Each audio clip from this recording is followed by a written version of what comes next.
after the time of Ezra and Nehemiah and the people, when the people return to the land and start to rebuild the city of Jerusalem, you get this gap between that moment and then a few hundred years till the time of Jesus.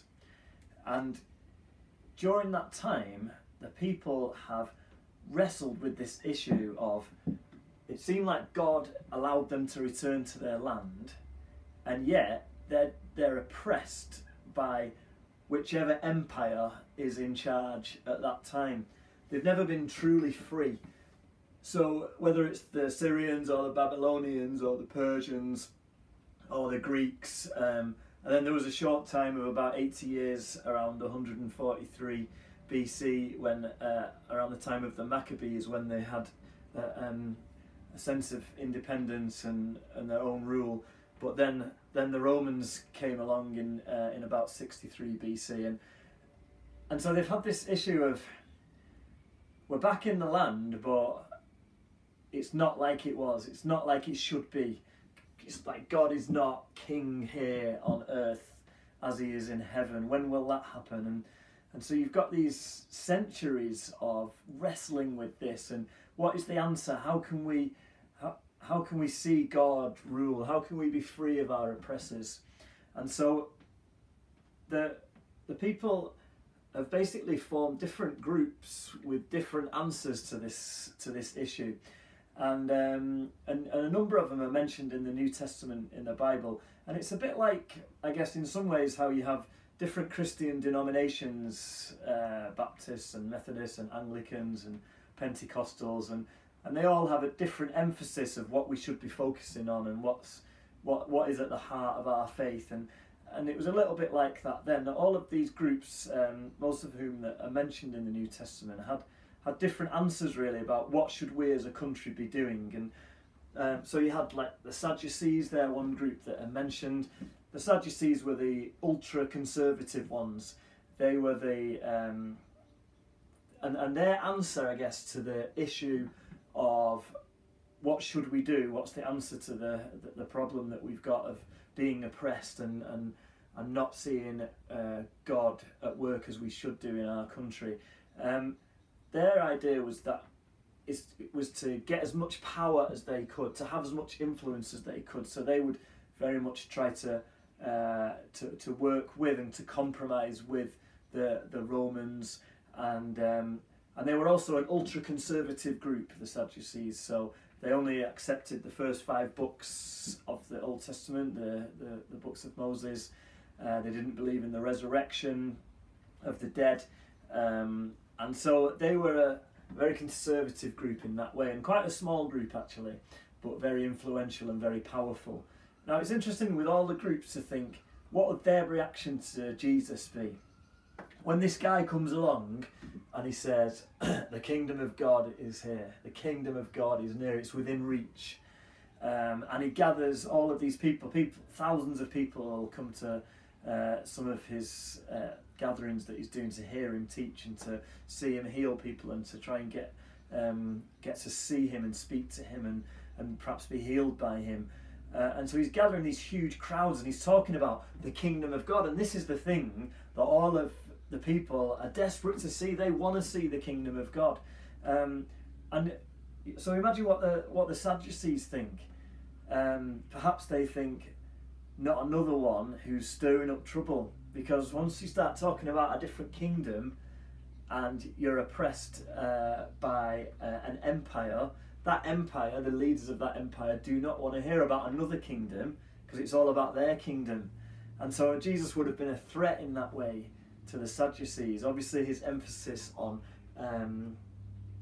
healing people and his talk about the resurrection, that would have not appealed to the Sadducees either. So they would probably have seen him as a threat, a trouble causer, someone who, you know, they've worked hard to get in there with the Romans to try and get the best possible results for their people, but actually now he's stirring up trouble and he's just another would-be Messiah, you know. And what happens to would-be Messiahs?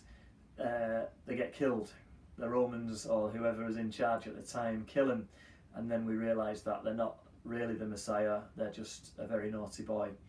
And so the Sadducees were one group, the Pharisees were another group, probably the most well known.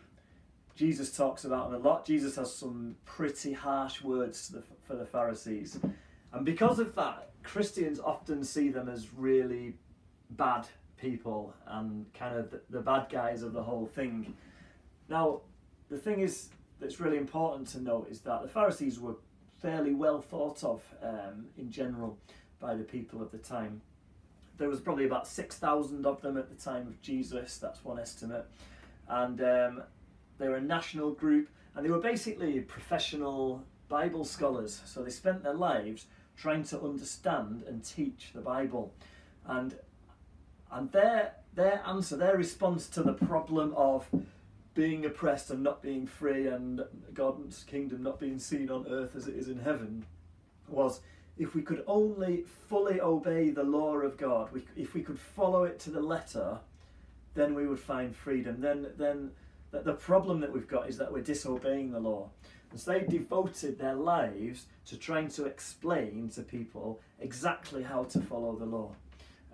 So when it says, do no work on the Sabbath, what does that mean? So they came up with a whole bunch of extra rules about if you can move an old lamp or a new lamp, and if when a goat goes out, it has to wear something to catch the milk, and there's all kinds of things like that. That, you know, how far are you allowed to walk until it becomes work on the Sabbath, and all kinds of different things like that, in order to try and help people to obey it exactly. The problem was, it just kind of created a load more laws, so that people were even more laid down by it and thinking, oh, I'm not allowed to do this, I can't do that, and made it even more difficult. And so the Pharisees were trying to do that. The Pharisees had also developed a belief that God could be encountered not just in the temple, but also around the scriptures. So when people come and study the scriptures together, that God can be encountered there. And so imagine what the Pharisees thought of Jesus. They had a belief that miracles were a sign of God's favour, so they would be attracted by that. But then Jesus would heal people and do those miracles sometimes on the Sabbath, and so that would repulse them. And so there's this kind of pull towards Jesus and a repulsion from him that would have troubled them. And he's talking about this new kingdom, and they're thinking, is he the one who will bring God's kingdom in? But why is he behaving like this? So there would be a confusion there. Another group is called were the Zealots, and the Zealots were similar theologically to the Pharisees, but they decided that as much as it's good to try and obey the law, the real answer is to raise up an army and to kick the Romans out by force. So when Jesus starts gathering crowds of thousands, they would have been hoping that he'd say to them, take up your swords, the time is now to defeat the Romans, and he would have an army there. But actually Jesus says, if you want to follow me, you take up your cross, which is not going to be the most useful thing. So for defeating the Romans, in fact, it's the way you're defeated by the Romans. And so the Zealots were in that way, and Jesus included one or two Zealots in his 12 disciples as well. Finally, the other group that I want to talk about is the Essenes. And the Essenes' solution to this issue of what's going wrong with our society, why is God not doing what we think God should be doing, is that they basically withdrew into their own societies. Some of them moved out into the desert and formed these kind of utopian communities where they even thought that the temple system was corrupt, and so they withdrew and did their own thing with ritual baptisms and washings and keeping things clean and trying to keep themselves pure until God would come and do something in order that they could then take over the temple and be the ones that restore true temple worship. It's possible even that John the Baptist might have been one of the Essenes, or at least possibly been adopted by them when he was young, because he emerged in the desert, he baptized people for the forgiveness of sins, and so that's a really interesting twist as well. But what you have here, you have these groups that are waiting for God to do something, but not just waiting, but doing something about it and thinking, if we do this, then this could usher in the Messiah, the one who will come to save us, and God will act and God will help us in that way. And so when we come to the New Testament, it's important to remember that there were these different groups within Jesus's culture who are all expecting God to break in and expecting and praying for God's kingdom to come on earth as it was in heaven, but they all had different hopes in what would actually happen.